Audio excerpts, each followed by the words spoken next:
Assalamualaikum, selamat pagi. Salam Malaysia Madani. Stadium RTM kita mulakan dengan berita badminton. Jurulatih Perserangan Lelaki Negara Hendrawan komited bekerjasama dengan pemain di ranking ke-14 dunia Eng Ziyong bagi menghadapi Sukan Olimpik Paris 2024. Beliau yang sudah 2 tahun membimbing pemain berserangan itu turut merasa bertanggungjawab menghadirkan keputusan positif menjelang tamasya tersebut. Kenyataan dibuat jurulatih berusia 51 tahun dari Indonesia itu sekaligus menepis kabar angin beliau akan meninggalkan BAM dalam masa terdekat. Hendrawan yang memainkan peranan penting membantu legenda badminton negara Datuk Lee Chong Wei merangkul pingat perak pada Sukan Olimpik 2016 mahu menumpukan kepada tugasan sedia ada. Ujarnya, proses kelayakan yang sedang berlangsung kini amat kompetitif. Ziyong meraih pingat perak dan membantu Malaysia meraih pingat emas acara berpasukan di Sukan Commonwealth 2022 selain muncul naib juara terbuka Arctic di Vantaa, Finland bulan lepas. Jadual perlawanan kejohanan hoki Piala Dunia Remaja Lelaki 2023 yang melibatkan skuad kebangsaan terpaksa dipindah bagi memberi laluan kepada perlawanan akhir Piala Malaysia di Stadium Nasional Bukit Jalil 8 Disember ini. Pengurus kejohanan Brian Gerard Fernandez berkata, perubahan itu dibuat selepas mendapat nasihat daripada PDRM bagi mengelakkan kesesakan. Perubahan tersebut menyaksikan skuad bimbingan Muhammad Amin Rahim yang dijadual bertemu Australia pukul 8 malam terpaksa bermain lebih awal iaitu pada pukul 2 petang. So we have 8, 10, 12 and 2. So hopefully by 5 we can play the area.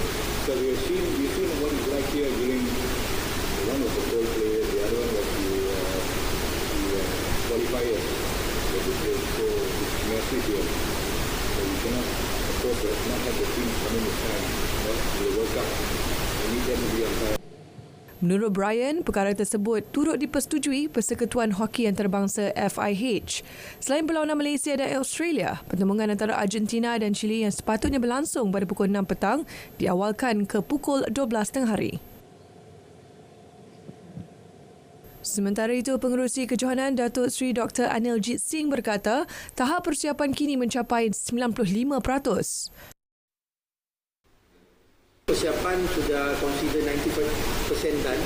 Only certain like LED lights yang tinggal. So should be this another 2-3 days should be settle everything lah, 100% persiapan dah siap lah. I think you all also can see what's the persiapan, especially on pitch 1. Memang kita sudah ready sepenuhnya lah, cuma dengan lighting tu saja lah, sedikit lagi.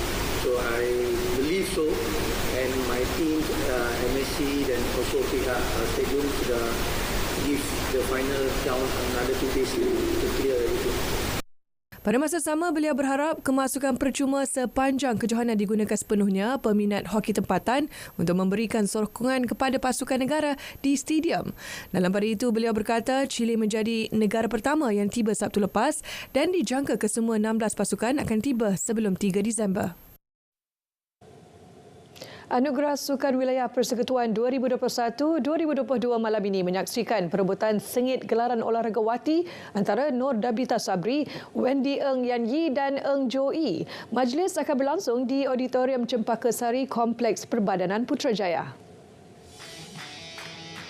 Joey, atlet Jim Rama berusia 17 tahun yang mencipta sensasi di Sukan Commonwealth Birmingham 2022 dengan berangkul 2 emas dilihat sebagai pilihan. Dia dinobatkan sebagai olahragawati kebangsaan Anugerah Sukan Negara 2022. Namun, dia menerima cabaran daripada penerjun Nur Dabita yang meraih tempat keempat acara 3 meter papan anjau wanita di Sukan Olimpik Tokyo. Selain 2 perak Sukan Commonwealth serta gangsa acara 10 meter platform seirama wanita. Sementara Wendy pula yang meraih perak acara 3 meter papan anjau seirama wanita bersama Nur Dabita di Birmingham turut membawa pulang 2 emas Sukan Si Hanoi. Usaha mempromosi e-sukan kepada pelajar sekolah akan dipergiat. Matlamat bagi melahirkan dan menggilap lebih ramai bakat baru untuk diketengahkan di peringkat antarabangsa. Menurut Timbalan Menteri Belia dan Sukan Adam Adli, kementeriannya menerusi mesyuarat jawatankuasa Kabinet bagi pembangunan sukan berhasrat memperkenalkan e-sukan di peringkat akar umbi. Ini bagi memastikan sukan-sukan baharu yang lebih segar diperkenalkan di peringkat awal.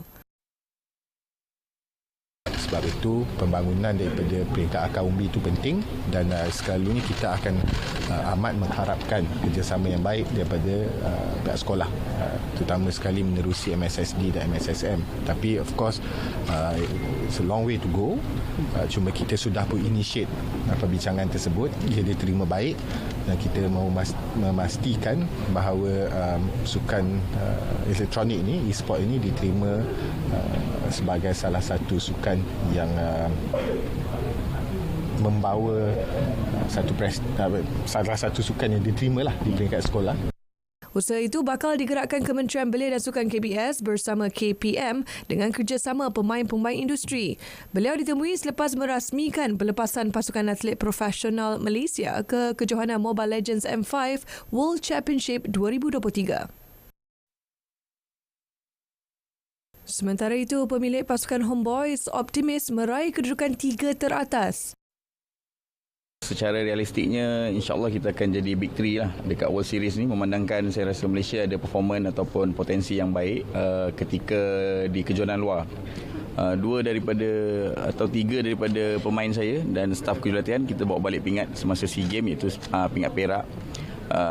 Dan saya yakin diorang punya performance sampai ke hari ini momentum tu ada dan memang kita target daripada Januari lagi kita punya target ialah untuk ke M5 and insyaAllah kita akan buat yang terbaik di M5 lah insyaAllah. Pengurus pasukan tim SMG pula menyasarkan memperoleh pencapaian lebih baik berbanding kejohanan sebelum ini. To be honest, to get better than M3 first, of course, top 3 is our target. Tim SMG dan Homeboys akan bersaing di kejohanan dunia M5 yang akan berlangsung di Manila, Filipina, Disember nanti.